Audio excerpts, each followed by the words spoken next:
नमस्कार आप सभी का। कैसे हैं आप लोग? उम्मीद है आप सभी स्वस्थ होंगे। तो एक बार फिर से स्वागत करता हूं आप सभी का आपके अपने यूट्यूब चैनल सरकारी गेस्ट पर।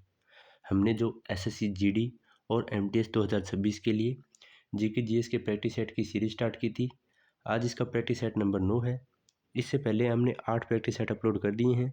अगर वो आपने नहीं देखे हैं तो उनका लिंक आपको नीचे डिस्क्रिप्शन में दे दिया गया है, तो वहाँ पर जाकर देख सकते हैं। और चैनल पर नए हैं तो चैनल को सब्सक्राइब कर लीजिएगा, और वीडियो पसंद आई तो वीडियो को लाइक करें और अपने दोस्तों के साथ भी शेयर कर दीजिएगा। इसमें हम एसएससी के सभी प्रीवियस ईयर क्वेश्चनों को कवर कर रहे हैं, जो कि एसएससी के द्वारा किसी न किसी एग्ज़ाम में पूछे गए हैं। तो यह सीरीज़ आपके लिए बहुत ही इम्पोर्टेंट रहेगी। यह सीरीज़ हम जब तक एसएससी जीडी और एमटीएस के एग्ज़ाम ख़त्म नहीं हो जाते तब तक इस सीरीज़ को हम कंटिन्यू रखेंगे। तो चलिए आज के पहले प्रश्न पे बात करेंगे। इस सीरीज में हम टोटल प्रत्येक सेट में 20 क्वेश्चनों को कवर करते हैं विद डिटेल एनालिसिस के साथ। तो चलिए आज के पहले प्रश्न की बात कर लेते हैं। तो पहले प्रश्न की बात करें तो पहला प्रश्न है, उस भारतीय सितार वादक का नाम बताइए जो बीटल्स के साथ सहयोग करने के बाद 1960 के दशक में हैप्पी संगीत आइकन बन गए। तो बीटल्स के बाद जिन्होंने उनके साथ सहयोग करके 1960 के दशक में उन्होंने हैप्पी संगीत आइकन किसे बनाया गया था। तो आपके सामने 4 ऑप्शन दिए हैं और उनमें से पूछा है कि वह एक सितार वादक भी थे। तो वह कौन थे? तो इसका सही जवाब हो जाएगा ऑप्शन नंबर 4, यानी पंडित पंडित रविशंकर, जो कि भारतीय सितार वादक थे जिन्होंने बीटल्स के साथ काम किया और 1960 के दशक में हैप्पी संगीत आइकन के रूप में चुने गए। तो इस क्वेश्चन का राइट आंसर है ऑप्शन नंबर 4, पंडित रविशंकर। तो चलिए आगे बढ़ेंगे और बात करेंगे नेक्स्ट क्वेश्चन पर। अगला क्वेश्चन है क्वेश्चन नंबर 2, जिसमें पूछा है 1951 की जनगणना के अनुसार भारत की साक्षरता दर कितनी थी। तो 1951 के अनुसार पूछी है कि भारत की साक्षरता दर कितनी थी।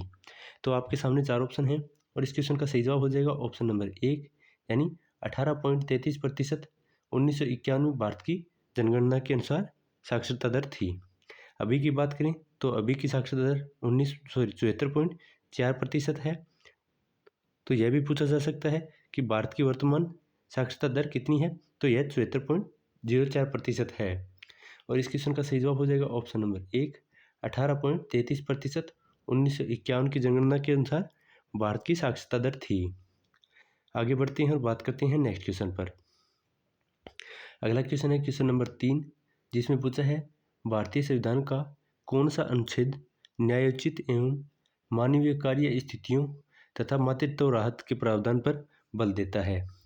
तो भारत का संविधान का कौन सा अनुच्छेद है जो कि मानवीय कार्य और मातृत्व यानी महिलाओं की राहत के लिए कौन सा अनुच्छेद कार्य करता है।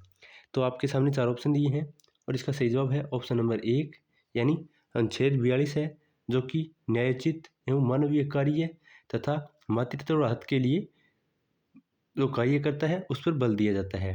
तो इसका राइट आंसर हो जाएगा ऑप्शन नंबर 1, अनुच्छेद 42 के तहत यह कार्य किया जाता है। आगे बढ़ते हैं और बात करते हैं नेक्स्ट क्वेश्चन पर। अगला क्वेश्चन है क्वेश्चन नंबर 4, जिसमें पूछा है राज्यवर्धन सिंह राठौड़ ने किस ओलंपिक में निशानेबाजी में रजत पदक जीता था। तो राजेंद्र सिंह राठौड़ की बात करें तो जो कि निशानी यानी शूटिंग से संबंधित रखते हैं, उन्होंने रजत कौन से ओलंपिक में जीता था। तो उनके द्वारा कौन से ओलंपिक में रजत पदक जीता गया था। तो आपके सामने 4 ऑप्शन दिए हैं और इसका सही जवाब हो जाएगा ऑप्शन नंबर 4, यानी 2004 के एथेंस गेम में, यानी एथेंस में 2004 में जो ओलंपिक हुआ था उसमें राजेंद्र सिंह राठौड़ ने निशानेबाजी में रजत पदक जीता था। तो इस क्वेश्चन का सही जवाब हो जाएगा ऑप्शन नंबर 4। आगे बढ़ेंगे और बात करेंगे नेक्स्ट क्वेश्चन पर। अगला क्वेश्चन रहेगा क्वेश्चन नंबर 5, जिसमें पूछा है नमूना पंजीकरण प्रणाली यानी SRS 2020 के अनुसार निम्नलिखित में से किस राज्य में शिशु मृत्यु दर सबसे अधिक है। तो बात करें तो सबसे अधिक कौन से राज्य में शिशु मृत्यु दर है। तो आपके सामने 4 ऑप्शन दिए हैं और इस क्वेश्चन के सही जवाब की बात करें तो इसका सही जवाब हो जाएगा ऑप्शन नंबर 1, यानी मध्य प्रदेश में सबसे अधिक शिशु मृत्यु दर मापी गई है 2020 के नमूना पंजीकरण प्रणाली के अनुसार। तो 1 नंबर इसका राइट आंसर हो जाएगा, यानी मध्य प्रदेश में सबसे अधिक शिशु मृत्यु दर नापी गई है। चलिए आगे बढ़ते हैं और बात करते हैं नेक्स्ट क्वेश्चन पर। अगला क्वेश्चन रहेगा क्वेश्चन नंबर 6, जिसमें पूछा है 1856 में कार्बन डाइसल्फाइड की वाष्प को रक्त तप तांबे और हाइड्रोजन सल्फाइड के संपर्क में लाकर मीथेन का निर्माण किसने किया था। तो पूछा है 1856 में जो कार्बन डाइऑक्साइड की वाष्प को रक्त तपत तांबे यानी रेड हॉट कॉपर के साथ और हाइड्रोजन सल्फाइड के संपर्क में लाया गया था, तो जिससे मीथेन का निर्माण हुआ था। तो यह निर्माण किसने किया था उसके बारे में पूछा है। तो आपके सामने 4 ऑप्शन दिए हैं और इसके सही जवाब की बात करें तो इसका सही जवाब हो जाएगा ऑप्शन नंबर 2, यानी मार्सेलिन ब्रेथलोट ने यह आविष्कार किया था जिसमें उन्होंने मीथेन का निर्माण किया था। तो इस क्वेश्चन का राइट आंसर है ऑप्शन नंबर 2, मार्सेलिन ब्रेथलोट ने। चलिए आगे बढ़ते हैं और बात करते हैं नेक्स्ट क्वेश्चन पर। अगला क्वेश्चन है क्वेश्चन नंबर 7, जिसमें पूछा है द्वितीय पंचवर्षीय योजना निम्नलिखित में से किस सांख्यविद के विचारों पर आधारित थी। तो पूछा है जो द्वितीय पंचवर्षीय योजना थी वह किसके मॉडल पर आधारित थी। तो आपके सामने 4 ऑप्शन दिए हैं और इसमें से सही जवाब की बात करें तो इसका सही जवाब हो जाएगा ऑप्शन नंबर 1, यानी प्रशांत चंद्र महालनोबिस के मॉडल पर यह दूसरी पंचवर्षीय आधारित थी। काफ़ी इसे पीएस महालनोबिस के नाम से भी जानते हैं, सॉरी पीएस नहीं पीसी महालनोबिस के नाम से इसे जानते हैं। तो उनका पूरा नाम है प्रशांत चंद्र महालनोबिस के द्वारा इस मॉडल पर द्वितीय पंचवर्षीय योजना को रखा गया था। द्वितीय पंचवर्षीय योजना की बात करें तो इसका कार्यकाल 1956 से लेकर 1961 के बीच था, जो कि कुल 5 वर्षों तक चली थी। तो इस क्वेश्चन का राइट आंसर है ऑप्शन नंबर 1। यह भी पूछा जाता है कि कौन सी पंचवर्षीय योजना सिर्फ 4 वर्षों तक चली थी, तो वह कौन सी पंचवर्षीय योजना थी। तो वह 5वीं पंचवर्षीय योजना थी जो कि सिर्फ अपने कार्यकाल से 1 वर्ष पहले समाप्त कर दी गई थी, यानी उसे 1974 से लेकर 1978 तक जारी रख पाए थे, जो कि सिर्फ 4 साल तक चल पाई थी। चलिए आगे बढ़ते हैं और बात करते हैं नेक्स्ट क्वेश्चन पर। अगला क्वेश्चन है क्वेश्चन नंबर 8, इसमें पूछा है निम्नलिखित में से कौन सा शटल भारत में मध्य लोह युग के दौरान आरंभिक शहरी नियोजन यानी अर्ली अर्बन प्लानिंग का साक्ष्य प्रदान करता है। यानी भारत में ऐसा कौन सा स्थान है जो लोह युग के अर्ली अर्बन प्लानिंग का साक्ष्य प्रदान करता है, यानी शहरी नियोजन के बारे में बताता है। तो वह भारत का कौन सा स्थान है। तो आपके सामने 4 ऑप्शन दिए हैं और इसमें से बात करें कि कौन सा आंसर सही हो जाएगा, तो इसका राइट आंसर रहने वाला है ऑप्शन नंबर 4, यानी कौशाम्बी, जो कि भारत के मध्य लोह युग के शहरी नियोजन के लिए जाना जाता है, क्योंकि वहाँ से इसके शहरी नियोजन के साक्ष्य प्राप्त हुए हैं। तो इस क्वेश्चन का राइट आंसर हो जाएगा ऑप्शन नंबर 4, कौशाम्बी से। आगे बढ़ेंगे और बात करेंगे नेक्स्ट क्वेश्चन पर। अगला क्वेश्चन रहेगा क्वेश्चन नंबर 9, जिसमें पूछा है 19वीं सदी की प्रसिद्ध तंजौर चतुष्क यानी तंजौर क्वार्टेट ने किस नृत्य शैली को पहचान दी थी। तो तंजौर चतुष्क की बात करें तो उनके द्वारा कौन सी नृत्य शैली को पहचान दी गई थी, जो कि 19वीं सदी में दी गई थी। तो आपके सामने 4 ऑप्शन दिए हैं और इस क्वेश्चन के सही जवाब की बात करें तो इसका सही जवाब हो जाएगा ऑप्शन नंबर 3, यानी भरतनाट्यम, जो कि मुख्य रूप से तमिलनाडु का एक शास्त्रीय नृत्य है, उसको तंजौर चतुष्क के द्वारा पहचान दी गई थी, यानी इसे उजागर किया गया था। तो इस क्वेश्चन का सही जवाब हो जाएगा ऑप्शन नंबर 3, भरतनाट्यम को। चलिए आगे बढ़ते हैं और बात करते हैं नेक्स्ट क्वेश्चन पर। अगला क्वेश्चन है क्वेश्चन नंबर 10, इसमें पूछा है स्वतंत्रता दिवस 2023 की थीम क्या थी। तो स्वतंत्रता दिवस 2023 की थीम की बात करें तो वह कौन सी थी। तो आपके सामने 4 ऑप्शन दिए हैं और इसमें से सही जवाब की बात करें तो इसका सही जवाब हो जाएगा ऑप्शन नंबर 4, यानी राष्ट्र प्रथम और सदैव प्रथम, यानी नेशनल फर्स्ट ऑलवेज फर्स्ट।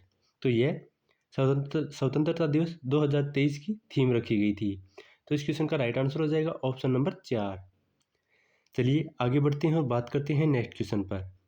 अगला क्वेश्चन रहेगा क्वेश्चन नंबर 11, जिसमें पूछा है डैश के खेलने के लिए मुख्य रूप से 3 उपकरणों, एक बाउल, एक जैक और एक चटाई की आवश्यकता होती है। तो ऐसा कौन सा खेल है जिसमें 3 उपकरणों की आवश्यकता होती है, यानी इसमें एक बाउल होता है, एक जैक होता है और एक चटाई होती है। तो यह कौन से खेल में होती है। तो आपके सामने 4 ऑप्शन दिए हैं और इसका सही जवाब हो जाएगा ऑप्शन नंबर 3, यानी लोन बाउल में खेलने के लिए मुख्य रूप से 3 उपकरणों की आवश्यकता होती है। तो राइट आंसर है ऑप्शन नंबर 3 लोन बाउल्स। चलिए आगे बढ़ते हैं और बात करते हैं नेक्स्ट क्वेश्चन पर। अगला क्वेश्चन रहेगा क्वेश्चन नंबर 12, जिसमें पूछा है भारतीय संविधान के अनुसार निम्नलिखित में से कौन सी राज्यपाल की शक्ति नहीं है। तो आपके सामने 4 ऑप्शन दिए हैं और उनमें से पूछा है राज्यपाल की शक्ति इनमें से कौन सी नहीं है।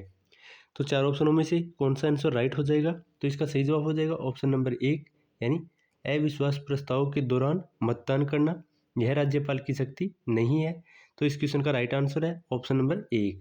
बाकी यह सभी के सभी राज्यपाल के पास शक्तियाँ निहित होती है। तो बात करेंगे इसके राइट आंसर की, तो इसका राइट आंसर हो जाएगा ऑप्शन नंबर 1। चलिए आगे बढ़ते हैं और बात करते हैं नेक्स्ट क्वेश्चन पर। अगला क्वेश्चन रहेगा क्वेश्चन नंबर 13, जिसमें पूछा है नवंबर 2024 में किस प्राधिकरण ने कोचिंग क्षेत्र में पारदर्शिता बढ़ाने के लिए नए दिशा निर्देश जारी किए हैं। यानी कौन सा प्राधिकरण है जिन्होंने कोचिंग क्षेत्र में पारदर्शिता लाने के लिए नए दिशा निर्देश जारी किए हैं। तो आपके सामने 4 ऑप्शन दिए हैं और इसका राइट आंसर हो जाएगा ऑप्शन नंबर 4, यानी केंद्रीय उपभोक्ता संरक्षण प्राधिकरण के द्वारा नवंबर 2024 में कोचिंग क्षेत्र में पारदर्शिता लाने के लिए नए निर्देश जारी कर दिए हैं। तो इसका राइट आंसर हो जाएगा ऑप्शन नंबर 4, केंद्रीय उपभोक्ता संरक्षण प्राधिकरण के द्वारा। चलिए आगे बढ़ेंगे और बात करेंगे नेक्स्ट क्वेश्चन पर। अगला क्वेश्चन रहेगा क्वेश्चन नंबर 14, जिसमें पूछा है गुरु चेम्माचेरी कन्हैयारामन नायर किस भारतीय नृत्य शैली से संबंध रखते हैं।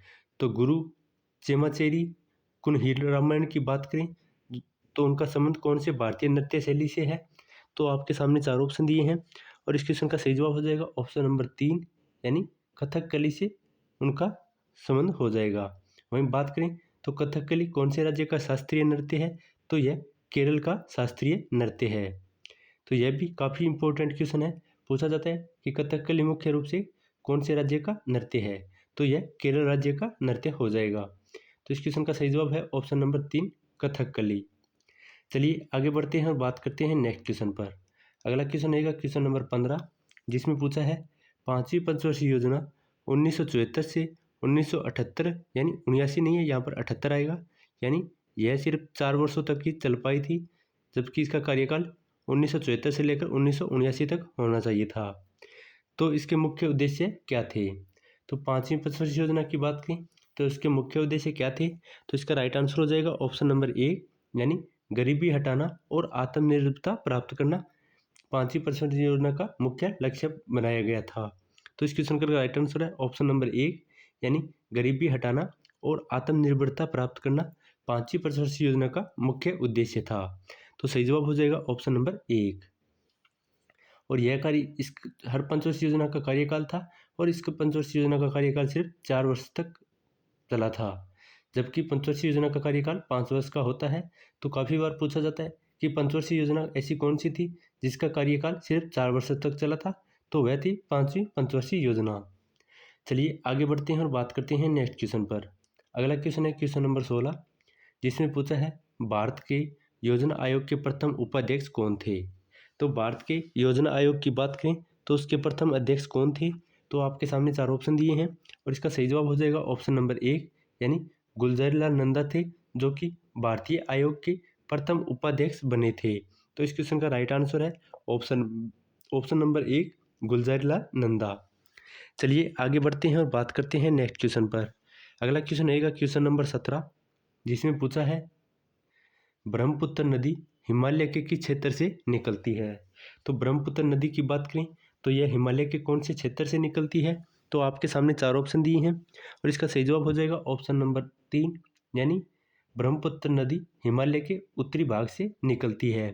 तो इस क्वेश्चन का सही जवाब है ऑप्शन नंबर 3, उत्तरी भाग से हिमालय के ब्रह्मपुत्र नदी निकलती है। चलिए आगे बढ़ते हैं, बात करते हैं अगले क्वेश्चन पर। अगला क्वेश्चन रहेगा क्वेश्चन नंबर 18, जिसमें पूछा है निम्नलिखित में से किसके कारण मनुष्य में मोटापे की संभावना सबसे कम होती है। यानी ऐसा कौन सा कारण है जिससे मोटापे की संभावना सबसे कम हो जाती है। तो आपके सामने 4 ऑप्शन दिए हैं और इसका सही जवाब हो जाएगा ऑप्शन नंबर 4, यानी हरी सब्जियों के अधिक सेवन से मनुष्य में मोटापे का कारण यानी इससे मोटापा नहीं आ पाता। तो राइट आंसर है ऑप्शन नंबर 4, यानी हरी सब्जियों के सेवन से मनुष्य में मोटापे की संभावना कम हो जाती है। तो राइट आंसर हो जाएगा ऑप्शन नंबर 4।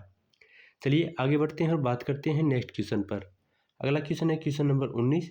इसमें पूछा है जनवरी 2024 में संयुक्त राज्य अमेरिका में भारत के राजदूत के पद पर किसे सेवानिवृत्त किया गया है। तो यूएसए में भारत के राजदूत की बात करें तो वह 2024 में किसे नियुक्त किया है। तो आपके सामने 4 ऑप्शन दिए हैं और इसका सही जवाब हो जाएगा ऑप्शन नंबर 2, यानी तरणजीत सिंह संधू को भारत के राजदूत के रूप में अमेरिका में नियुक्त किया है। तो इस क्वेश्चन का सही जवाब है ऑप्शन नंबर 2, तरणजीत संधू को, जिन्हें जनवरी 2024 में नियुक्त किया गया था। चलिए आगे बढ़ते हैं और बात करते हैं नेक्स्ट क्वेश्चन पर। अगला क्वेश्चन है क्वेश्चन नंबर 20। इसमें पूछा है 1905 में बंगाली विभाजन के दौरान कौन सी ब्रिटिश अधिकारी उत्तरदायी थे। यानी 1905 में बंगाली विभाजन के लिए कौन से अधिकारी उत्तरदायी माने गए हैं। तो आपके सामने 4 ऑप्शन दिए हैं और इसका सही जवाब माना जाएगा ऑप्शन नंबर 3, यानी लॉर्ड कर्जन को मुख्य रूप से बंगाल विभाजन का मुख्य उत्तरदायी माना गया है। तो 1905 में उन्होंने बंगाली विभाजन की उन्होंने घोषणा की थी, तो वह थे लॉर्ड कर्जन। तो इस क्वेश्चन का सही जवाब हो जाएगा ऑप्शन नंबर 3। तो यह था आज का हमारा प्रैक्टिस सेट नंबर 9, जिसमें हमने टोटल 20 क्वेश्चनों को कवर किया है, जो कि एसएससी के जीडी और एमटीएस के प्रीवियस ईयर क्वेश्चनों में पूछे गए थे। अगर वीडियो पसंद आई है तो वीडियो को लाइक कर दीजिए और अपने दोस्तों के साथ शेयर कर दीजिए और चैनल को सब्सक्राइब कर लीजिए, ताकि आगे आने वाले हमारे प्रैक्टिस सेट आपको सबसे पहले मिल सके। और कमेंट में यह भी बताएं कि आपके इस प्रैक्टिस सेट में कुल कितने नंबर बन रहे हैं। तो नेक्स्ट पार्ट हम आपके सामने जल्द ही अपलोड कर देंगे। अगर आप चैनल पर नहीं हैं तो इसको पहले सब्सक्राइब कर लीजिए, ताकि आगे आने वाली हमारी नेक्स्ट वीडियो आपको सबसे पहले मिल सके। तो मिलते हैं एक नई वीडियो के साथ, तब तक के लिए धन्यवाद।